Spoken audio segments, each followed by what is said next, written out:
Les vraies voix Sud Radio, 17h-20h, Philippe David. J'aime pas vous Anglais. Vous les aimez vous Anglais? Ben oui. Ah, moi je les aime pas.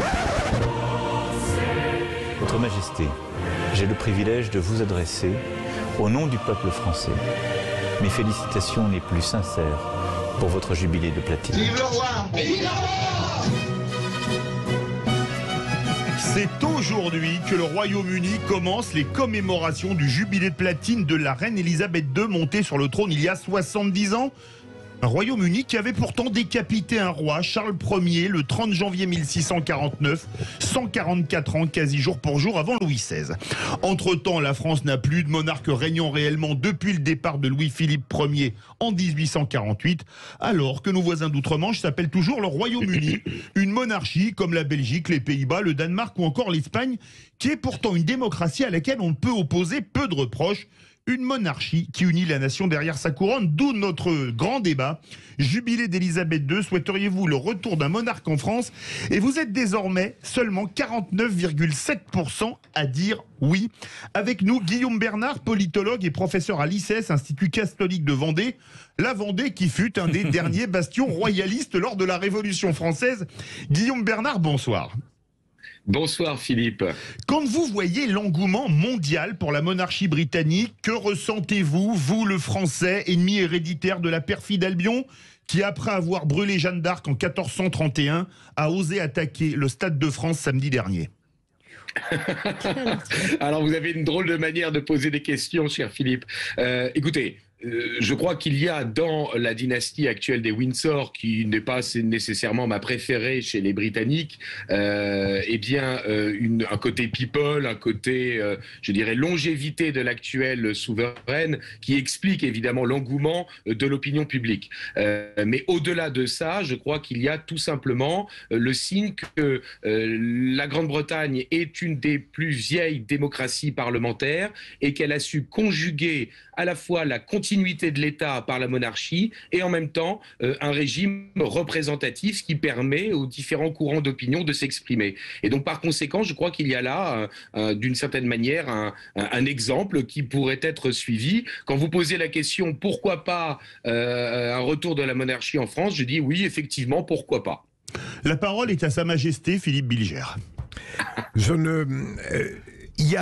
ne crois pas qu'une majorité de Français souhaite réellement le retour de la monarchie. Mais il y a dans beaucoup d'attitudes françaises ce qui pourrait apparaître comme une nostalgie sourde d'une période qui me paraît centrale parce que contrairement à ce que pensent certains républicains, la France n'a pas commencé en 1789.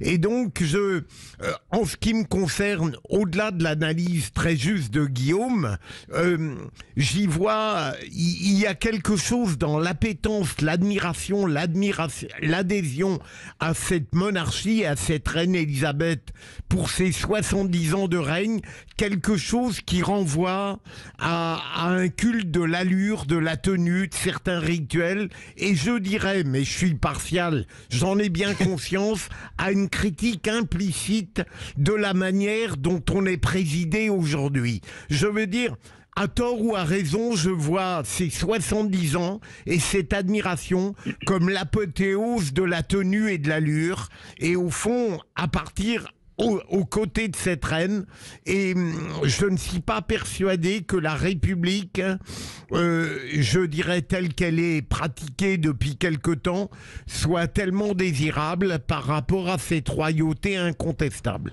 Guillaume Bernard. Oui, je converge assez avec Philippe. Je crois qu'il y a deux éléments que l'on peut relever. Le premier, c'est que je crois qu'il est parfaitement hypocrite de penser en France que un candidat à l'élection présidentielle, tout d'un coup, alors qu'il a été élu par certes une majorité de suffrages exprimés, mais très souvent par une minorité d'inscrits, se transformerait du jour au lendemain en président de tous les Français. Et donc par conséquent, il y a là évidemment, je dirais, un ferment de division dans l'élection du chef de l'État qui évidemment ne peut pas être effacé. Et puis il y a un deuxième élément, c'est tout simplement le fait qu'un régime politique, quel qu'il soit, Ça n'est qu'un instrument au service du bien commun, de la justice, de la tranquillité, de la sécurité, de la prospérité de tous. Et donc, par conséquent, on peut penser qu'en fonction des lieux, en fonction des peuples, en fonction des circonstances historiques, eh bien, il y a des régimes qui sont plus ou moins bien adaptés. Et c'est vrai que dans notre situation actuelle, où on voit la société, je dirais, s'atomiser, se communautariser, traversée par des grandes fractures, s'il y avait un chef de l'État qui ne dépendait pas, je dirais, des courants d'opinion, mais qui assurait une continuité de la chose publique, qui pourrait représenter de manière pérenne, eh bien, la souveraineté française au niveau international, eh bien, peut-être que ça assurerait en France une certaine convivialité, et ça permettrait effectivement de reporter les débats politiques qui peuvent être farouches, qui peuvent être durs, où il y a des vraies options philosophiques qui peuvent, je dirais, s'affronter.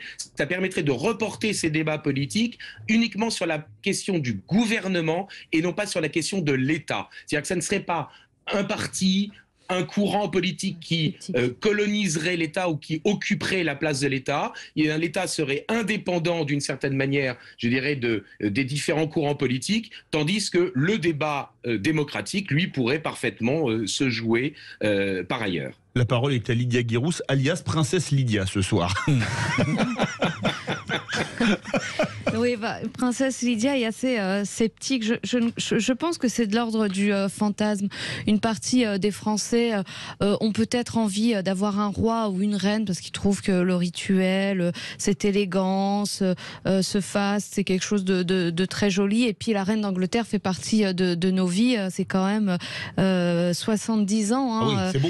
depuis 1952 en fait qu'on la connaît, où elle est devenue, elle a été intronisée reine. Donc elle fait partie complètement de nos vies, et puis avec tous les drames, tous les moments de joie, les grands mariages, etc. Donc ils sont là. Mais moi j'imagine assez mal la France, les Français, ce peuple qui a quand même coupé la tête d'un roi, d'une reine et de leurs enfants, aujourd'hui choisir d'avoir un monarque. Alors comment on le choisirait? Et puis les Français qui sont ma petite idée. très sensibles aux questions d'argent et d'utilisation de l'argent public, je les vois mal accepter le train de vie d'un roi, d'une reine et de leur famille, payé par le contribuable.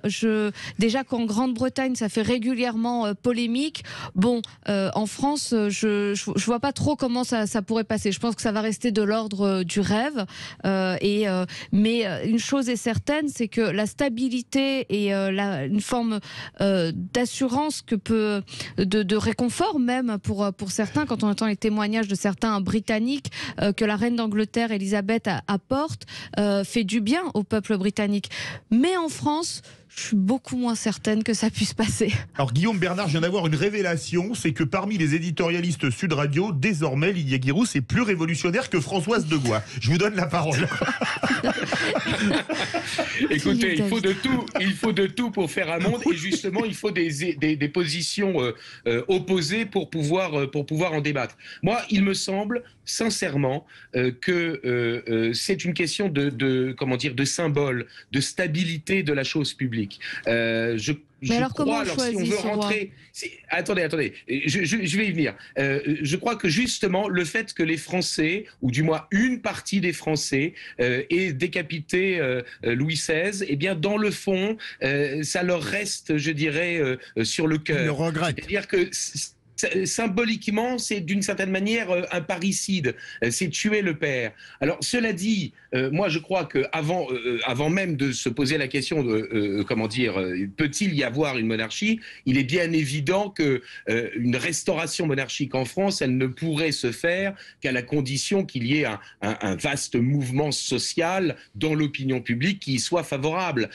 Mais vous savez, on vit quand même une période de crise de la légitimité politique qui n'est pas loin d'atteindre la crise de régime, lorsque l'on a vu par exemple le mouvement des Gilets jaunes qui est né hors syndicat et hors parti politique. Et donc par conséquent, moi je ne serais pas parfaitement étonné si jamais l'idée revenait. Alors je crois que pour choisir le roi, pour désigner une dynastie, je crois que justement, ce qui serait intéressant, ce serait sans doute de renouer avec le passé. Et comme l'a dit Philippe Bilger, on peut avoir des préférences idéologiques pour un régime, pour autant la France, son histoire, eh bien, elle a 1500 ans.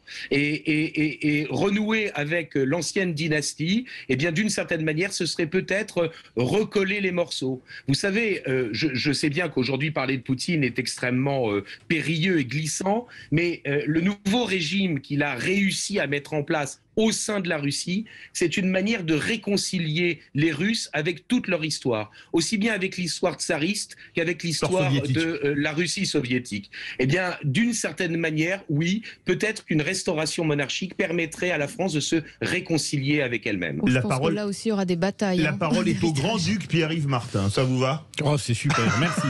Eh bien, moi, j'ai pas dit prince consort, ça pouvait être mal interprété. Non, moi, je n'y crois absolument pas, et je ne le souhaite pas. Alors là, vous n'allez pas le croire, le vote, c'est pile poil 50-50. Ouais, voilà. Non, je n'y crois pas et je ne le souhaite pas parce que les Français, en tout cas en 2022, ont un rapport au pouvoir, à la classe dirigeante qui n'est pas apaisé. Et donc du coup, même si on imaginait un retour à la monarchie, ça irait quelques années, et puis dans la famille royale, il y aurait forcément un vilain petit canard qui déclencherait une crise de confiance entre le peuple et la monarchie. Donc ça n'irait pas. Le deuxième élément, c'est que moi je suis très sensible au fait de dire le peuple va pouvoir renouer avec son histoire depuis les Capétiens, etc. Et c'est vrai, finalement, l'histoire du royaume français, de la monarchie française, depuis les Capétiens, ça a été de construire, développer et stabiliser une unité territoriale. Une unité territoriale. Et ils ont réussi, mais le truc, c'est que depuis 1789, il y a une espèce de mémoire collective où on a quand même tué un roi, et c'est pas rien dans l'histoire, dans la mémoire collective française. Donc du coup, je pense que le peuple français n'est pas en capacité ou ne souhaite pas simplement, consciemment ou inconsciemment, revenir à ce modèle-là, parce que et c'est en cela qu'on est différent de notre système politique et culturel est différent de celui des Britanniques. Et puis rappelez-vous, les Gilets jaunes, puisque ça a été cité précédemment, mais il y avait quand même des scènes avec des piquets et des têtes. Donc moi j'imagine mal les Gilets jaunes être plutôt favorable au retour d'une dynastie, eux qui rejettent déjà une grande partie de la classe dominante, ça ira. Les élites, etc. C'est pas très nup. Si je peux dire un mot, Guillaume Bernard. Je peux dire un mot, oui, je voudrais rebondir là-dessus parce que ça me paraît important. Vous savez, je crois que il ne faut pas assimiler le régime de la royauté avec justement la centralisation. Et je crois que, par exemple, justement, le mouvement des Gilets jaunes était extrêmement favorable à la démocratie locale, au référendum d'initiative citoyenne ou populaire, et que ce n'est en rien incompatible avec le fait que l'État connaisse une stabilité par le fait que, eh bien, il n'y ait pas une désignation du chef de l'État qui est en même temps un chef politique. Et je crois justement, pardonnez-moi, juste une phrase. Je crois justement que si l'État échappait au débat politique et qu'en revanche le gouvernement était lui issu, je dirais, d'un affrontement idéologique et électoral, eh bien ça apaiserait en partie la situation.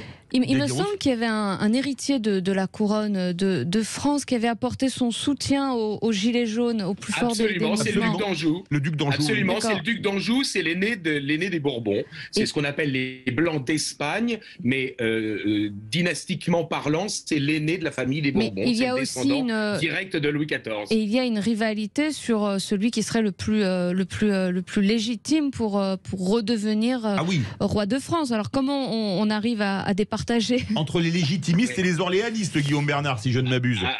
Absolument. Alors en droit de l'ancienne France, l'aîné des Bourbons, c'est incontestablement le duc d'Anjou. En revanche, il est bien évident qu'une légitimité, elle ne se réduit pas aux questions, je dirais, généalogiques. Elle dépend aussi tout simplement de l'exercice que l'on a, je dirais, de son pouvoir, de la manière dont on contribue à la réalisation du bien commun. Et il est bien évident que si aucun des dynastes actuels ne participe sérieusement, je dirais, à la vie intellectuelle, culturelle, politique du pays, aucun de ceux-là ne pourra espérer un jour accéder, lui ou ses descendants, au trône. En revanche, il est parfaitement envisageable que les Français décident de faire émerger, pourquoi pas, une nouvelle dynastie. En tout cas, pour l'instant, c'est le duc d'Anjou, celui que ses partisans appellent Louis XX, qui est en droit de l'ancienne France, celui qui est le plus légitime en raison des règles de dévolution du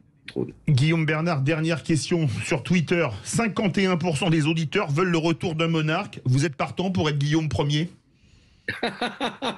Eh bien, écoutez, s'il s'avérait que mes compétences étaient effectivement jugées par le corps social comme étant suffisantes, eh bien, écoutez, j'accepterai le choix de mes compatriotes. Et permettez-moi, pour bien vous connaître, de dire que votre ramage se rapporte à votre plumage et qu'une couronne sur la tête vous irait parfaitement bien. Merci beaucoup. Je vous remercie infiniment. Merci beaucoup, Guillaume Bernard, politologue et professeur à l'ICES. Verdict sur Twitter, ça vient de rebouger, ça vote beaucoup. Vous êtes désormais 50,4% à vouloir le retour d'un monarque en France.